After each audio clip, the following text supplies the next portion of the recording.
Amen.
Dusome mu gitabo cya kabiri cy'ingoma igice cya 20 ku murongo wa mbere turasoma tugeze ku murongo wa gatatu mbere tugeze ku murongo wa kane duce dusimba dusome ku murongo wa 13 duca tugeza ku murongo wa 17. Turashimiye Imana twumvise ibitari bike muhanuzi bw'indirimbo z'abaririmbyi twongere ko amajambo ngaha muri Bibiliya inganje y'amajambo avuga ngo iki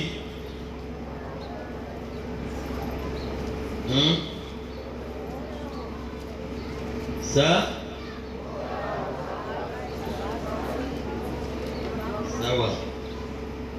Hanyuma y'ibyo abanyamowabu n'abamoni hamwe n'abimayoni bamwe batera Yehoshafati ngo bagirende, maze haza imburi zibarira Yehoshafati zituratewe, haje ingabo nyinshi z'isinzi zivuye i Siriya hakurya y'ikiyaga, kandi ubu zigeze i Hasasoni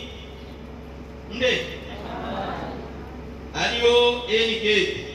Yoshafati agira iki?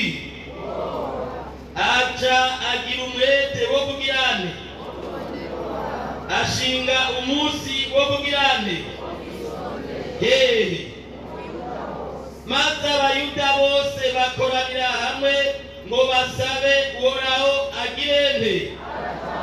Mbega hari Imana yo dutabara? Dushishikare. Nuko bava mu bisagara byose by'Ubuyuda bazanywe no kugirane kuri 13. Nuko abayuda bose bahagarara imbere y'Uhoraho bari kumwe n'utwana twabo duto duto n'abagore babo n'abana babo bameze gute?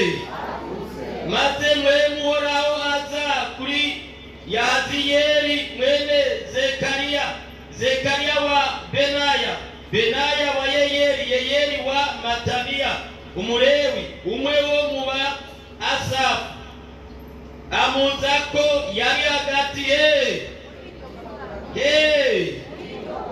aravuga ati, nimutega amatwi yemwe Abayuda mwese, namwe ab'i Yerusalemu, nawe mwami Yoshafati, ukuri koragize ati nacugirane canke ngo muranduke imitima kubw'ayo masinzi y'ingabo, kubw'intambara atari yande ariko ari yande. Nikanuke vise kuno mugoroba Mana yateye umutima ngo dusangire kuno mugoroba duce dusenga Imana.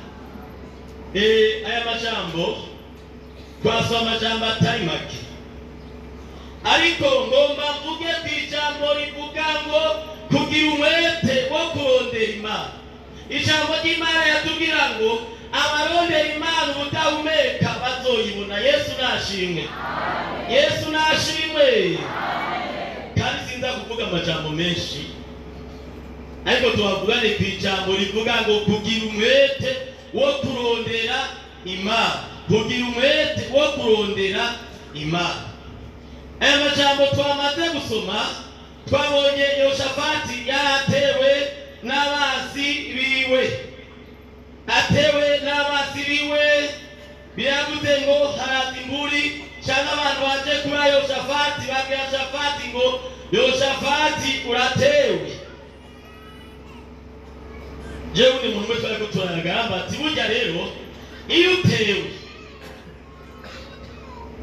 nawe wamenyeye kurwana cyangwa kurasa, nukuvuga umazi yamaze kugutanga, ni ngombwa arabakana kubwoba sikorone kuko ujya muntu aje kugutera wewe ni wari witeguye, ni ngombwa habeho ubwoba. Hari naho umuntu iyo bamuteye hari abaza kurokina cyangwa banza kumera nk'uwigiza kugira ngo yikazamure, ubwoba rero urabaho mu muntu. Yesu nadufashe cyane.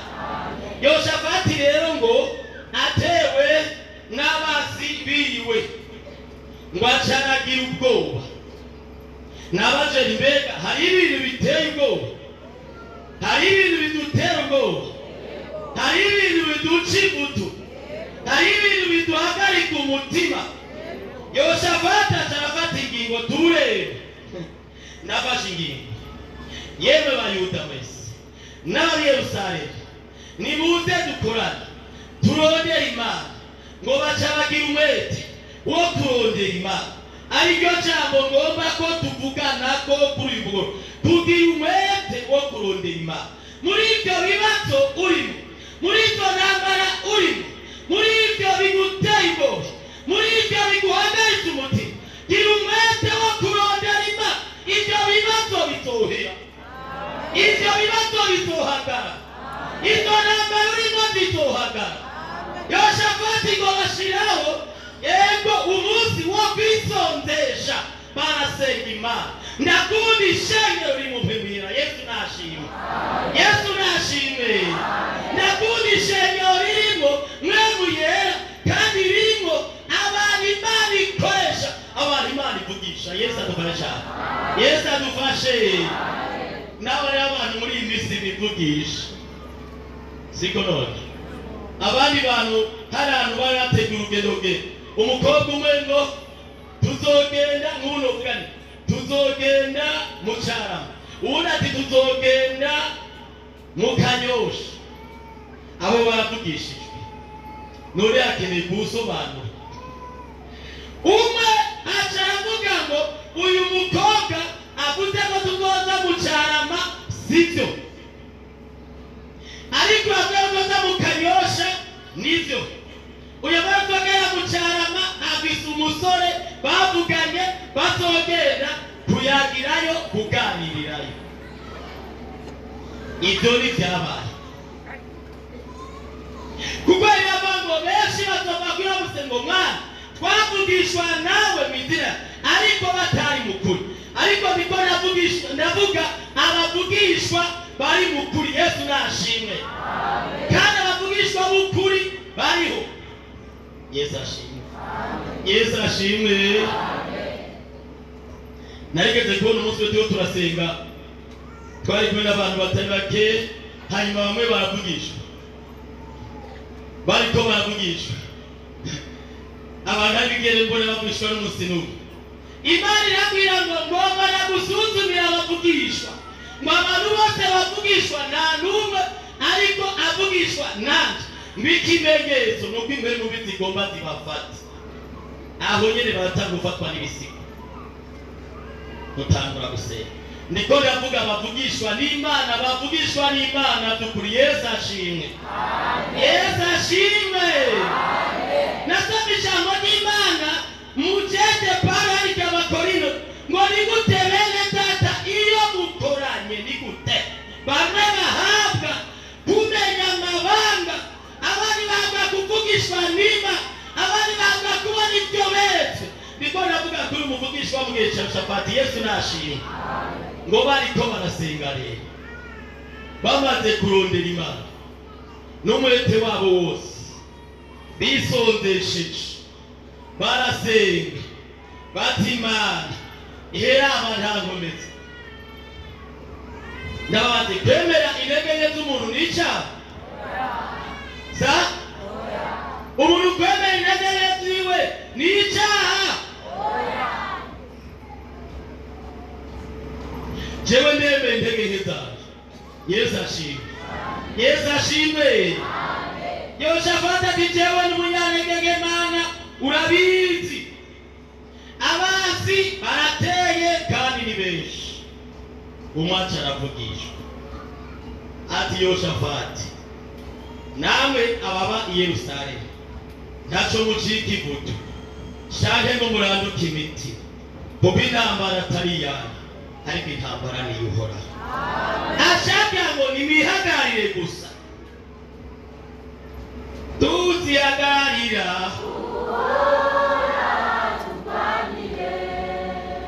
Yesu ashimwe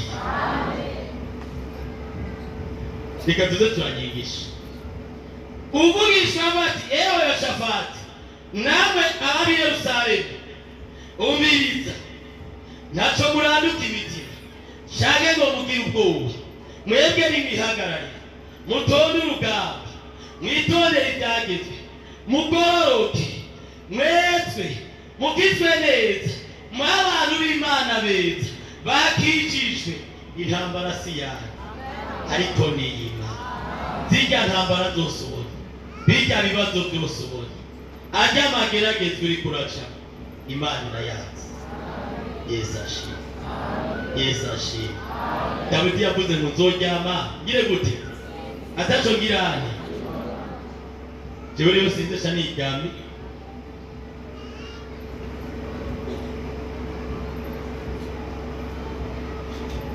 intambara ibibazo duca amageragezwa ndakubaze ni kangahe wagize umwete wo kurondera Imana Yesu adufashe Yesu adufashe ni kangahe wagize umwete wo kurondera Imana ngo nabwira ari ikintu cyone kwanda babwiye gusengera hamwe muri rusangi ni byiza reka none burya turasangiye intambara sa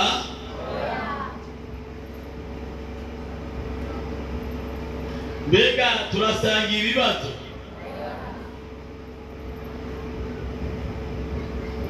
ngomba ko mwishura tugomba duse dusengera none muri bijya bibazo ufise muri bijya namba ari kuracamo ni kabla wagize umwete wo kurondera Imana ngo murasengera ngo muri iyi minsi biragoye rero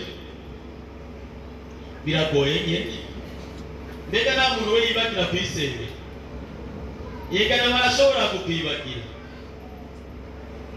nukuri hadabwira imitwaro dufite abakozi b'Imana ni myinshi hariyo wibagira hariyo wibuka iyo wibutse urayisenga iyo tibutse naye ibyo Imana ndibaza kwitabikuhanura ko kuko turabana mugabo muri izo ntambara ngendo urimo Imana iragomba kuraba umwete ufise wo kurondera Imana Yesu ashimwe Yesu ashimwe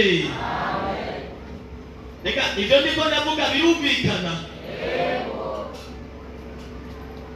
undi mugozi Imana mwe yarabizi isata cingwara yagendera kandi gikomeye kwe ariko nagiza cingwara kiba gikomeye abakozi Imana tureka gusengera abantu ntitubasengere urashobora gusengera umuntu kandi wewe mbere cyo butocu nagenda kandi usengeye agakira siko tabaro ni mugozi Imana bachamati kandi agomba uze gusenya jewe numva byase achabari uri ngo mbega nyene ndagusengera ngo ja hasi ngwanye none aho wiba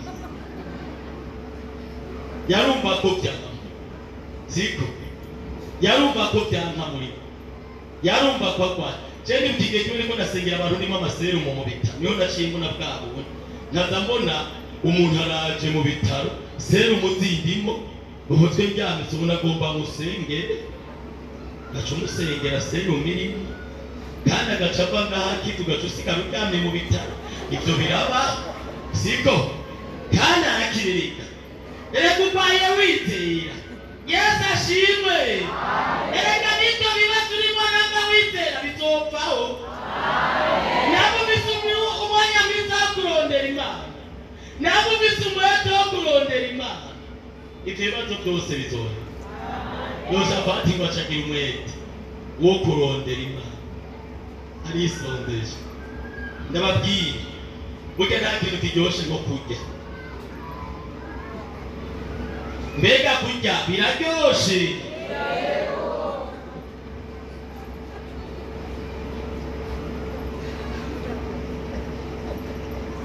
kandi ibyo nyene biryoshe nibyo byabuditse abantu kwisonzesha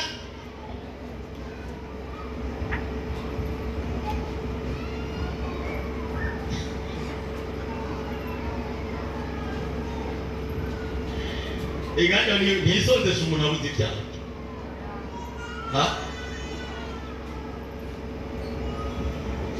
jewe nari kubaza tugomba dusenge ubu turi mu kwezi naza ngaha mu kwezi kwa gatanu tari itariki 6 2023 nona n'abantu kuva izo tarike data mvuge data ejo vuba kuva izo tarike kwa gatanu gushika itariki 6 atari isonzesha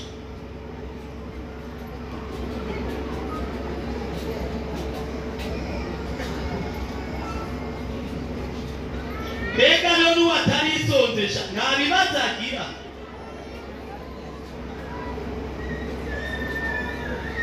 ngo mwebwe mugiye gusenga no kwisonzesha ngo muranyibuka murasengera wewe yaguye mu mahiganwa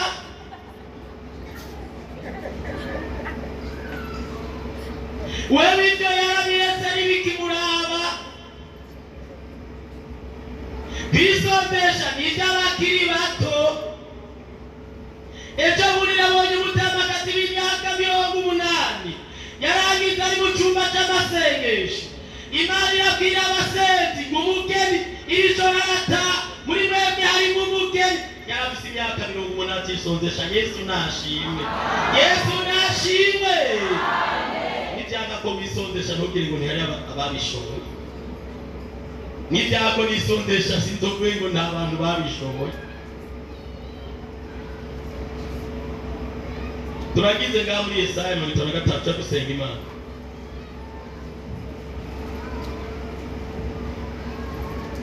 Kuri gatandatu ni muronde urabigishoga bagirane mu mwamba atakiriye umunyabyaha areka inzira yiwe mbi nziza ugabitanya areka iki agaruke nawe aramugirira ikigombe agaruke ku Mana yacu kuko ikunda kugirana kurondera Imana. Bega ishengero ryava mwisi tutorondera Imana oya si twebwe n'abandi. Bega batorondera Imana oya si twebwe. None twebwe ishengero ryavyo twe tutorondera gute bizoba vyahetse bigishoboka kwagirane umunyabyaha kiki nta banyabyaha bari ngaha mu ishengero tugomba dusenge. Jewe nagiye ahantu ari ya misiyoni ya Mugara haza umusiguzi niho nari cimbona ni bwabo n'Imana irahamana yasaba ijambo ngo yemwe banyabyaha ni mukarabe namwe basambanye ashageza ntiyasiguye yavuze ngo abasambanyi bose muze haciye ntiyiri wasambe mwiroke nga none ari yibona kweri jewe naho n'ubutumwa bavuga ntibasigure yarasomye ashaka ngo mwabasambanyi muze baca barafuka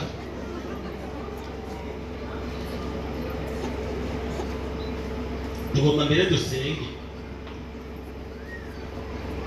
umunyabyaha giki narababwiye iwacu haciye umugabo w'ingorerwa yahagaze ngaho aravuga ikintu cyambabaje. Mbega baratuzi muri karitiye ko dukijijwe cyane turi abanyabyaha acaririmbaga ngo bose sabageni acaravuga abantu b'abarinzi twari muri kwa tugo turaririmba ngo nakana umugeni ngo yavuga mu baririmbi twari bamusengera turahora ko ariko nakasa umugeni abarinzi twari ko nakasa umugeni acarigiye uca dusanga nibyo. None wose kugira ngo umuntu yasiguye ku munsi wa Mungu kuwa kabiri bamufasha ari gusambana bamuhaye kugorora murondere urabi bishoboka pabona umunyabyaha k'inzira yiwe mbi agaruke kuko ari igihe bitazoshoboka kw'abanyabyaha bira ariko uyu munsi biracyashoboka kw'abanyabyaha bira biracyashoboka kw'abasambanyi bira biracyashoboka kw'imporemazira biracyashoboka kw'ibisumatiya biracyashoboka kw'abaroziya. Ejo bundi ahantu natambuye muri 2009 nari mvise umuntu avise uburozi mu nzu ari mw'ishengero twabusonze kane tubukuriwe kane niho twabukuye kane harimo amahembe harimo abitwe ibihuna harimo inzara z'abantu harimo inzogi z'inzoya harimo ibiki uwo yari umukristo yari mw'ishengero. Umunyabyaha akubaye areka inzira yiwe agaruke kura kuko ikunda kuhari biracyashoboka kumera ari igihe bitazoshoboka inzira y'Imana igiye kuvuga turamika amaso dusenge. Reka n'igihe cyo kurondera Imana numvise babiyera ariko arabango n'igihe cyo kurondera Imana kuko biracyashoboka ari igihe bitazoshoboka nasaba ijambo ry'Imana mu gitabo cya Mose ngo muri icyo gihe ibisore byiza n'inkumi nziza bazobonera ijambo ry'Imana bazagize inyota ijambo ry'Imana ngo ariko ntazobara inyota izi inzara cyangwa inyota y'amazi ngo ariko izoba yo kumva ijambo duhoraho. Turacyafite igihe cyiza cyo kurondera Imana, turacyafite igihe cyiza cyo gusenga, turacyafite igihe cyiza cyo kwisondesha. Biracyashoboka hari igihe bitazoshoboka ishengero ry'Imana rigiye gutaha ijuru kandi Imana yera arabyemeza ko ishengero ry'Imana rigiye gutaha. Turafite ibihe byiza cyo kurondera Imana, turafite ibihe byo kweza, turafite ibihe byo kwiyana, turafite ibihe byo gukorera Imana. Usenga Imana reka umurongozi wacu w'ishengero hano abasabira imbabazi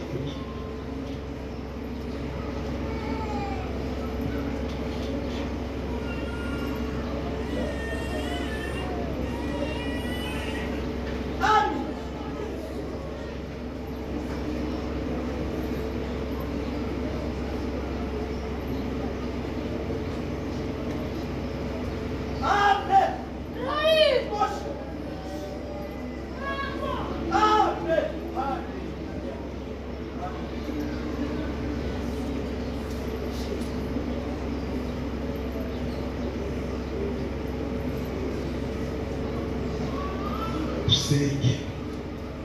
Mana yacu nziza, Mana ugororotse, uhoraho mwami nyir'ingabo, isi yose yuze mu icubahiro cawe, turagukengurukiye Mana.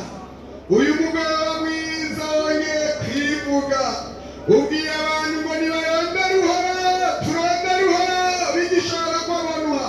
Umunyabyaha nareka inzira yiwe mbi. None bumvise ijambo ryawe, bumvise umutumiro wawe, bumvise ijambo ryawe usemereye wose gucamukaga ku mukozi wawe, ngo umuntu wese ahindukire, kuko mu ntambara umuntu harimo zimutera kwegera kure y'Imana, kuko mu bibazo y'intambara atari zabo, ariko intambara urugamba ari ibyawe. Icyo tugomba ko icyo ugomba kwishimira cyane uko abantu bahindukira bakava mu ngeso zabo mbi bakihana bagatungana. Uyu mugoroba barakwemereye Mana, uyu mugoroba baraciye bugufi. None rero Mwami wacu Yesu Kristo wagira imbabazi, amaraso yawe Yesu Kristo, amaraso yeza, amaraso atunganya muri za ntambara, ni muri bya bibazo babishoboye. Icyo tugomba ngo abantu biyemera kurondera baguha ikibanza, nawe ucuza gukora. Turagushimiye ibyo Mana. None wakoze kumaze guharira, urakoze kumaze kweza no gutunganya abantu bakakinishwe nawe, umutima wo kurondera Imana, inzara n'inyota zo kugororoka, inzara n'inyota iva kuri mpemu yera, byongere bikinjira mu mitima y'abantu, kugira ngo abantu bacagire umwete wo kuza aho uri, bagire umwete wo kukubaha no gukora no gusenga, kugira ngo nawe ucuba hafi yabo barwanire intambara. Urakoze guhariye kandi wejeje, tubisabye gutyo mu izina ry'umucunguzi wacu tubisabye, amen.